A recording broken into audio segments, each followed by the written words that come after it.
Okay. Thank you for watching.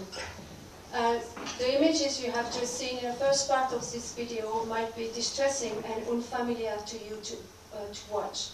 They might be at odds with your knowledge of autism.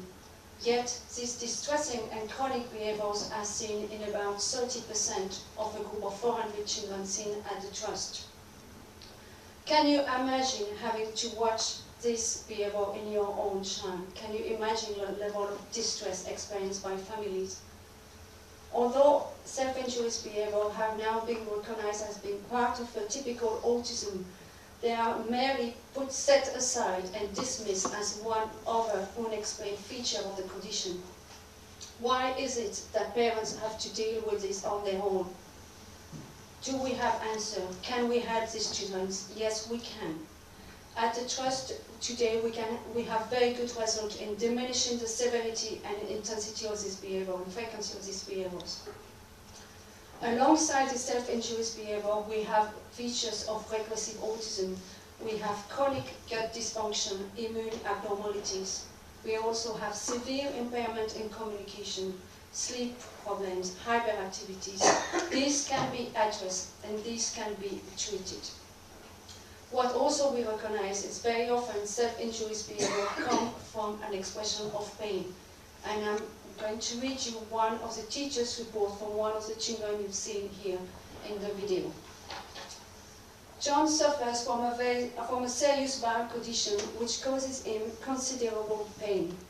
I will estimate that he is in pain approximately 50% of the time, 20% of that being very severe. During periods of pain, John requires one-to-one support as he exhibits dangerous self-harming behavior, banging his head and biting himself. He requires a staff support to keep him safe, provide comfort, and give him stomach massage to ease the pain.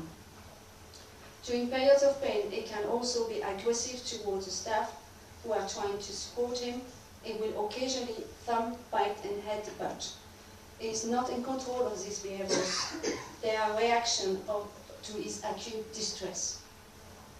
Now, this was an exceptionally informed and knowledgeable report from the school. Most of the time, this behavior in the school setting particularly are being misunderstood. At ATT, we do not misunderstand when we do listen to parents. Simple interventions such as dietary modification, addressing the pain, the source of the pain, the gut issues of immune abnormality can have dramatic improvement, not only in the severity and frequency of the behavior, but also in the health, well-being, and communication of these individuals. The poster you see here, you will be able to see here, will reflect some of the results we've had with regard to this children experiencing self-injury behavior. And you will see also in our document here the range of projects which we have along these lines. But autism, as you know, is a broad spectrum. This is a lower end of the spectrum. We also have a milder range of abnormalities in terms of communication, socialization, and behavior. But even for the high-functioning autistic people, even for the Asperger people, we have underlying common feature, particularly with regard to the immune system. Not everybody has it, but many have it. And when we address these immune abnormalities, we have improvement in health and we have improvement in socialization skills as well, even for the higher functioning end. One important feature in today's autism that was not described with Kanner, who was the first to describe autism in around 1943 with his case study of 11 children, is that today we have a regressive autism. In Kanner's report, the children were deviant in their development right from the start, from a very early stage. But today, in our sample, we have 60% of our population. It's a little bit over 220 children who have experienced regressive autism. They develop normally. Sometimes they can speak, point. They interact with the world. They are aware. They respond. They connect with their pet. And then this change. They lose the skills and they become less functional, withdrawn, and become unwell, physically unwell. And even though this has been recognized, very little effort has been made to understand the trigger of this regressive autism. And today, autism is still diagnosed according to the three main behavioral features: communication, socialization, and behavior. And it is very surprising because there has been a lot which has been published in the field over the 3 last decades that indicates that autism can be caused by totally unrelated etiology of genetic, developmental, and health issues. Nothing to do, nothing in common. That means in order to help someone, we have to investigate what is behind their autism.